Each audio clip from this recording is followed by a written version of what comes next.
Hey, it's Tara. Happy holidays, getting ready for a happy new year.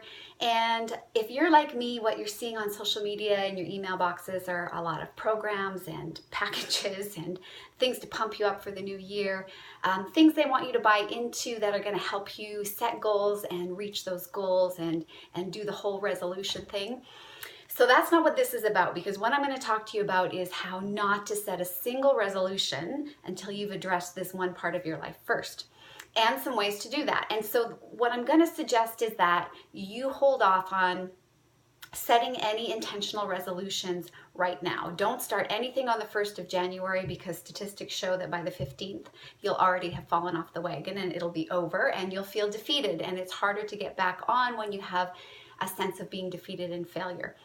What I'm going to suggest is that instead of setting goals for things that you want to achieve, things that you want to address in your life, like a new exercise program or a business goal or some kind of nutrition plan, I'm going to suggest that you take some time and really focus on setting a resolution for the next month, just on getting your brain right, just on dealing with your mind. Because the truth of the matter is that no matter what you want to set as far as goals out there, fitness, nutrition, business, things you want to achieve, nothing really is going to set. It's not going to come from a place that you're geared up for success if you're not setting those intentions from a very grounded place. So regulating your nervous system, having that sense of being in control of your thoughts and emotions, you're not reacting because it's the time of year that everybody's saying to set resolutions and to set goals.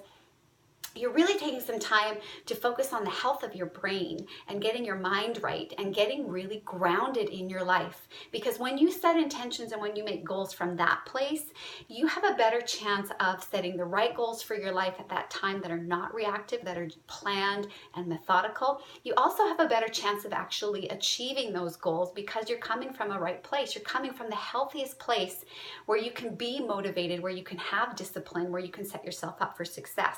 And if you don't do this work first, it's really easy to get derailed and you're not going to achieve the level of success that you might want for this next year of your life. So look at these things first. And then I'm going to say, go out and buy some of those great packages, those coaching programs, those platforms or products that are going to help you develop the skills to get those other goals. But start on the inside first, as I recommend with everything. And so in that, I'm going to say, take the next month and focus on things that promote neurogenesis. So we know that things like depression can cause shrinkage in different parts of the brain. Neurogenesis is the growth of new neurons in the brain. And this combats depression, which a lot of people start to suffer at this time of year. And additionally, it just creates overall brain health. It will also help your nervous system stay more regulated. So these are the tips I'm going to give you that I think you should address first before you set kind of bigger goals for the next year for 2017. So the first thing I'm going to recommend is exercise. Daily exercise is the single best thing you can do to combat and treat depression and anxiety, but it is also the single best thing that you can do for your overall brain health in general, and it's been shown to help prevent cognitive decline and other things like dementia and Alzheimer's, that you want to actively do things to prevent those from starting in your brain. Daily exercise is the biggest thing that you can do, that you could start this year, and 30 minutes would be great. 30 minutes a day is where all the research is showing all of these great benefits for overall brain health and even for memory and learning.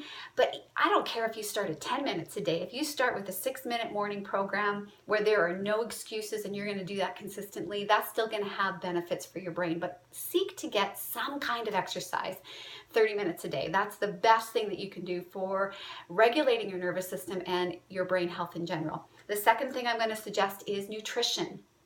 A lot of research has been done on the best diets for the body and the brain. So cardiovascular health, the Mediterranean diet, is the one that comes out at the top of the charts across the board in the research for protecting cardiovascular health and being healthy for you in that way. But it's also really good for the brain because it does have all those good healthy fats in it. So the brain is 60% fat, and it really needs healthy fats to nourish it and to nourish those connections. That's why omega-3 supplements are so good for promoting health in the brain and actually decreasing anxiety at therapeutic doses. So check into diets that are an anti-inflammation base like the Mediterranean diet. Look at reducing things that cause inflammation in the body and the brain, like carbohydrates, grains, gluten, sugar, even dairy. Start looking at where you can pull those back, diminish those, and get on a program where you have lots of healthy fats and low inflammation going into your body to nourish your brain. That will also help regulate your nervous system, because you're giving your body some balanced blood sugar levels, so it's not going into a stress response, and you're able to really have all of the nutrients that you need to nourish your brain health as well.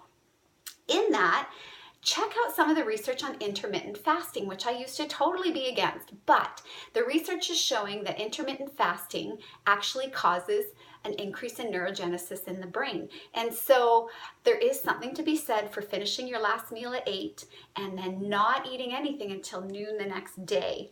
As far as what it does for your brain health. I don't know the details on what it does for fat burning or for anything else, but for your brain health, there's some positive research coming out there that shows that it increases the production of BDNF, which is brain-derived neurotrophic factor. It's a protein in your brain that has to do with the growth of new neurons, which we want. So check that out, because there is something to it as far as increasing neurogenesis. Sleep, really address your sleep as a priority in your life. If you're not getting good quality sleep, and that includes medicated sleep, which is not the same REM cycle that you're going to get from natural, healthy, deep, restful sleep, you're not going to have a regulated nervous system. In fact, aside from pain, it's the biggest indicator of activation in the nervous system that's going to make you feel dysregulated and out of control. It's going to increase your susceptibility for depression and anxiety. When they've put medical students in sleep-deprived states in research, which is really quite cruel, those people have developed symptoms of mental illness where they otherwise didn't have them. And in fact, some of them even went psychotic. So sleep, it is the great regulator of the nervous system. It gives your brain a nice little wash out in the middle of the night. It's really important. There are some specific natural techniques, including self-regulation therapy, that we work on that are going to help you get restful sleep, and that needs to be a priority. It also increases your brain's ability to create those new neural cells. Relationships.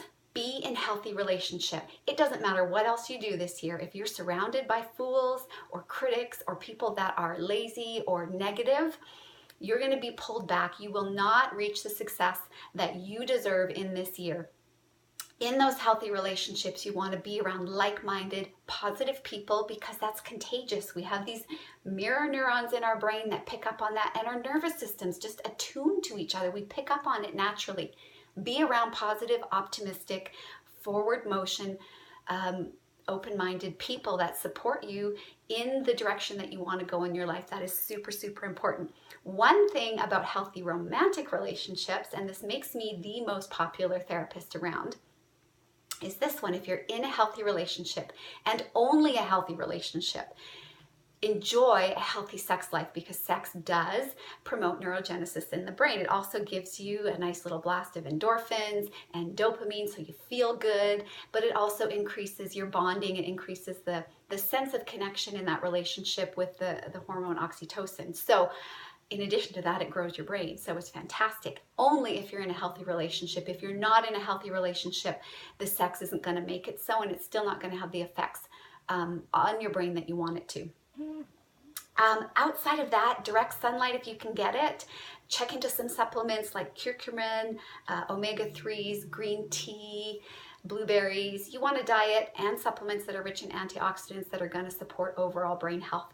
Those are the things that you should be looking at. Get your nutrition and your exercise right. You don't have to be all rigid about it, but start making some changes in that direction. Make this a lifestyle adjustment. Get good sleep. Even if that was the one thing that you did this month, was focus on trying to find ways to get good sleep, that would be huge for the health of your brain. Look into intermittent fasting. Assess your relationships continuously and make sure that you are in good, positive ones at all times. And if you're not, then make some adjustments, set some boundaries on that so that you can move forward into 2017 in a really healthy, grounded way. If you're supporting your brain in this way, you can then start February 1st with whatever program or package package or platform or coaching that you want to get involved in, and you have a much better chance of success. So until then, don't set a single resolution except for focusing on the health of your brain and promoting neurogenesis. If you have any questions or if you have ideas of things that you're going to do for your brain health, I would love to hear about them. Send me a note, write a comment, and let me know. I hope you have a great start to the year. Until next time.